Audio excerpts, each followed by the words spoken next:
Ladies, gentlemen, and Harajam of all ages, it's been quite an interesting last couple of days for Diablo 4, and I say that immediately after the developer update stream last week, talking about tons of new information for Season 6, which is upcoming, Patch 2.0, which comes with it, the PTR happening later this week for all of that, and so much more. But while we thought that was the limit of things that were going to be happening that we're going to learn right now, a couple of major things did happen. The first one is that the patch notes were adjusted, things were added to them that weren't talked about beforehand, and we also had a new official change. The second one is that people data mined the hell out of the PTR client, as it was made available to download preemptively before the start date of the PTR. The biggest thing that was revealed from this data mine was just a whole pile of uniques for the new Spiritborn class coming with the expansion, as well as a brand new Mythic unique that may quite possibly be Spiritborn exclusive. So let's break it all down, starting with the official stuff right from the source of the developers themselves. There's going to be a brand new tier of gems in the expansion, which sort of makes sense as the levels are being swapped up, and instead of just being halved, we're also going up to 60, but this tier of gems will be called Grand. Like previous tier jumps between gems, it will have 50% more of its specific stat than the Royal Gems did one tier down. These will cost 10 times the amount that a Royal Gem does to craft, so 100,000 fragments, and they are pretty hefty endgame things as a result of that to look down the line at getting. They've also changed the way that some of these gems just work in general because they didn't like how just ubiquitous they had become. Rubies in armor now give strength rather than maximum life, amethysts now give barrier generation instead of strength, and diamonds will now give all stats instead of barrier generation. I would say the big winner there is the all stats on diamonds because we could have a significant effect on paragon board setups with that, but that said, we'll also have to see all this stuff with the new boards to even know if that will be the case, as we are now going to be locked down to 5 maximum paragon boards each, and in the old system you could easily get the stats to activate the rare nodes on your 5th board. It was just when you went even further than that number of boards that it became somewhat questionable whether you could reach the requirements or not. That said, a big loss here is rubies no longer giving maximum life, though hopefully the game will just be balanced around people having lower life pools as a result, as that is going to be quite a big difference. With that covered then, let's talk about the less official stuff then, which is all of the data mined info from the PTR client by Wowhead. And while a lot of it is just smaller balance changes that may not have made it into the patch notes themselves, there are some really important sort of standout bits. The first and probably biggest is a new Mythic unique that was not on the stream or the patch notes, Nessicum the Herald. This is a new weapon type, a glaive, one of 2 being added in the expansion, the other being a quarterstaff. Both of these weapon types are intended to be used by the Spiritborn, though it is unclear at the moment if any other class will also be able to wield them, which I would expect that they would want to, just because one of the most recent changes that they made was expanding the amount of classes that could use each type of weapon. That said, this Mythic is definitely Spiritborn exclusive in itself. It's also worth noting that the devs after this data mine put out a warning that none of these Spiritborn things are set in stone, especially the affixes on the uniques, as Spiritborn just wasn't intended to be part of this PTR, and this is just sort of info that people have dug up unexpectedly. That said, this currently says plus 4 to 6 ranks of multiple passives, plus 10 ranks to literally all skills, and plus a ridiculous amount of crit damage. And it's worth mentioning that all of those are the affixes on the actual item, which means they can be masterwork, they can be greater affixes, so you could have like 20, 25 plus ranks of all skills based on this item. All of that though is expected to change. It's not like Shaco and Grandfather combined. The devs said these affixes are just placeholders, but the unique effects of the items are what are likely to stick around in some form. So the unique effect of this Mythic then is to make it so every 5 seconds you mark enemies for up to your 10 next hits. Any enemy that gets marked will be vulnerable, and you are guaranteed to crit and overpower them simultaneously the next time you hit them. So this is extremely powerful, at least how it reads. It would work extremely well with an item like Banished Lord's Talisman, of course, and while I've played Spiritborn early, I've not played it in a high-end version, so it's hard for me to say exactly how impactful the effect itself will be. Though yes, because it needs to be said, if it actually ends up giving plus 10 ranks to all skills in-game as a base affix of the item, it will be busted as all hell. If it gave 5 ranks as an item affix that could be masterworked and greater affix, it would still be busted as all hell. Then we have just a pile of regular uniques for the Spiritborn. Some of these we did know about in some capacity, some not so much, so we'll just sort of go down the whole line of them just to round it all up. That said, I won't be focusing much on the affixes, as again, as we just talked about, we were expressly told not to count those as reliable. The affixes are very subject to change, so we'll just talk about the effects of the uniques themselves. First, the Band of First Breath. Evading consumes a stack of Resolve to generate Vigor. Vigor is the name of the resource for Spiritborn, and as well, gain Armored Hide's passive effect. Resolve is a damage reduction buff that you get tied to Gorilla skills. This lets you turn the damage reduction that you get from that into resource to spam more core skills, while also giving you the passive portion of Armored Hide, which just generates 1 stack of Resolve every 5 seconds automatically to make this interaction function more. Then we have the Craze of the Dead God. This transforms transforms any of your direct damage taken into being a poison damage over time effect. Based on how much of your health bar is poisoned, you gain up to a 10% chance when dealing damage to apply the Touch of Death skill to an enemy, which is one of the Centipede school poison skills, which will also remove all poisoning from you when you do it. So this has a ton of potential, both as a survivability item and the auto application of a cooldown skill has potential in itself. Then we have the Harmony of Ebikawa helmet, and this one is extremely fun. The class mechanic of Spiritborn, for those who don't know, is called the Spirit Hall. You choose a primary and secondary Spirit Guardian, and each of these will have an effect on your general gameplay, but importantly, your primary Guardian will have its skill tag applied to your entire skill tree, allowing for quite interesting synergy potential. This helmet then makes it so your secondary Guardian choice also has its skill tag applied to every single skill, so you get 2 bonus tags, and it has the secondary effect of boosting the damage that a skill does by how many spirit tags that it has. The optimization of this would of course be something like using a Centipede skill while having primary Spirit Guardian as Gorilla and secondary as Jaguar, just for an example, as that would make the skill have 3 different spirit tags for an extra up to 150% damage multiplier from this item alone.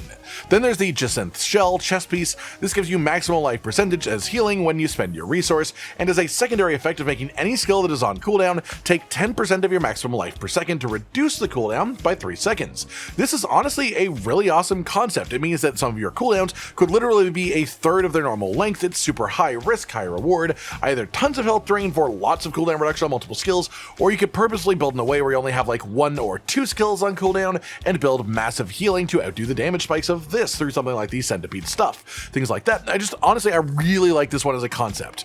Then we have the Loyalty's Mantle helmet. This is basically the reverse of the last unique helmet we talked about, in that it gives you bonuses for having matching primary and secondary Spirit Guardian choices with the Spirit Hall mechanic. Specifically, this makes your Spirit Hall bonuses twice as strong in their effect if you do this, and it makes skills that have that spirit as their base tag cost less resource to use and have notably reduced cooldowns as well.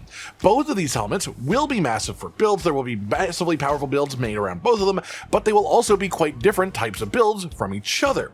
Then we have the Peacemonger's Signet Ring. Generate resource per second if you have at least 4 stacks of Ferocity, which are the Jaguar specific stacking buff. Every time that you gain Ferocity, you also gain a stack of Resolve, so this gives survivability and resource generation to a damage buff. Just a really nice comfort piece that I could see working into some Jaguar based builds. There's also the Protection of the Prime Pants. These give up to 20% dodge chance while you are moving and give you a permanent unstoppable buff after standing still for 2 seconds until you start to move again. This honestly has a ton of potential, especially as the game is coded to count you as standing still even if you use movement abilities. If you don't actually use the movement function, it doesn't count as moving. So if you use something like abilities with forward momentum for all of your movement between enemy to enemy, you could probably manage to use this item to stay unstoppable through like an entire dungeon or similar activity. There's also a trio of things: the Ring of Writhing Moon, which spawns a Pestilent Swarm once every 10 seconds. This is a subpower for the class, the Pestilent Swarms, the equivalent of something like Earthquake for Barbarian or Stun Grenades for Rogues, and while skills normally fire this swarm out like a projectile, this unique also makes them orbit around you for a brief duration after it spawns, and also generate resource each time they hit an enemy, which is really just awesome. Then the Ring of the Midday Hunt, which increases maximum resource by 50% and gives you resource back when you kill enemies, as well as the major effect of if you have any ferocity stacks, your poison effects will deal full damage in 1/3 of the time, which is actually a pretty massive difference right there, as it just makes poison less of a damage over time effect and much more bursty, much more upfront on its damage. After that, the Ring of the Midnight Sun. Critical hits restore a percentage of the resource that you have spent in the last 2 seconds. The amount that you actually regain is also increased by your crit damage multiplier, and I could see this one specifically getting out of hand to create just sort of infinite resource in a crit focused build. So this could honestly be quite nasty. And this also gives you the passive effect of the counterattack skill, which is 20% dodge chance against close enemies and an automatic damage dealt to any enemy that you dodge the attacks of. So it's a really neat combo. Then another weapon, the Rod of Kepeleke, which makes all of your core skills count as basic skills and removes their resource cost at the cost of damage reduction, depending on how much resource they normally would take to use. As well, when you're at maximum resource, the next core skill you use will consume all resource to automatically crit with increased multiplicative crit damage for each point that you spend on the skill. Then we have Scorn of the Earth. This makes Soar, which is the main movement skill of the class, deal bonus damage, of course, and also replaces your Evade with the skill. Importantly, when talking to the devs about this one a bit back, they mentioned this does mean that you can use these to use Soar without having to have that skill on your active bar.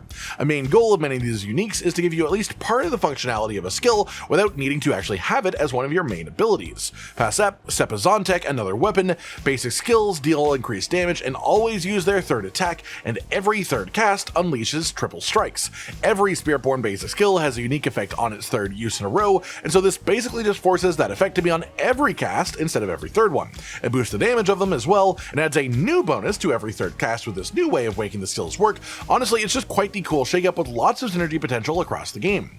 We also have the Wound Drinker unique ring, which gives resource every time that you deal Thorns damage. This is quite common with the gorilla based abilities, and this also gives you the passive effect of the Toxic Skin skill, which makes any enemy that attacks you be poisoned as a result. Then one final unique for the day, another weapon, and this one makes it so when you cast an ultimate skill that matches your primary Spirit Hall choice, it increases all of your skill ranks by up to 10 for 15 seconds. This is honestly just an insane amount of power gain, and on top of that, it makes it so each ultimate skill also gains a skill tag to interact with other potential bonuses. It makes the Seeker a focus skill, the Hunter a mobility skill, the Devourer a potency skill, and the Protector a defensive skill. So there's even more potential synergy even after the fact with this one.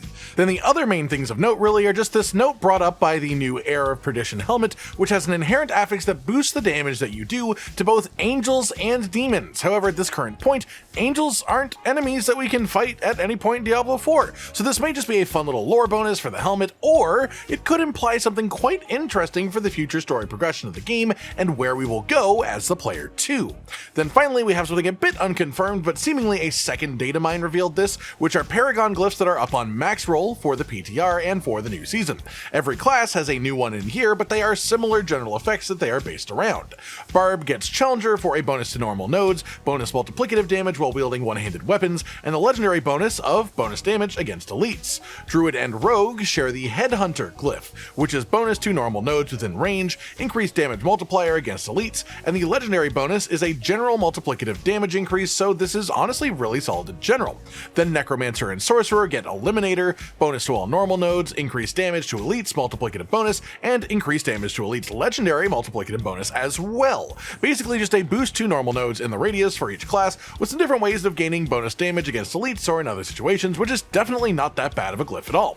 That's pretty much it then, everyone. Just a full roundup and breakdown of the main news from the last couple of days about the changes coming with the next season of Diablo 4, including changes to gems in general, as well as just the data mining of what is likely to be most, if not all, of these Spiritborn uniques on launch. Again, subject to changes, this was not something revealed to us purposefully. I hope you've all enjoyed this then, and personally, I'm just looking forward to getting into the PTR in a couple of days. Like if you liked the video, subscribe to the notification bell for more, and most importantly, ladies and gentlemen, until next time, stay sweet. Josh, Cotton, and Hollow with the videos, dropping the humor like a hammer on your tippy toes, bringing entertainment on a daily arrangement to take our insanity and turn it into entertainment. Yes, I said entertainment twice, to reiterate that it is nice to look into your faces on a mostly daily basis when you let us in your homes to make the whole world a stage. Goodbye.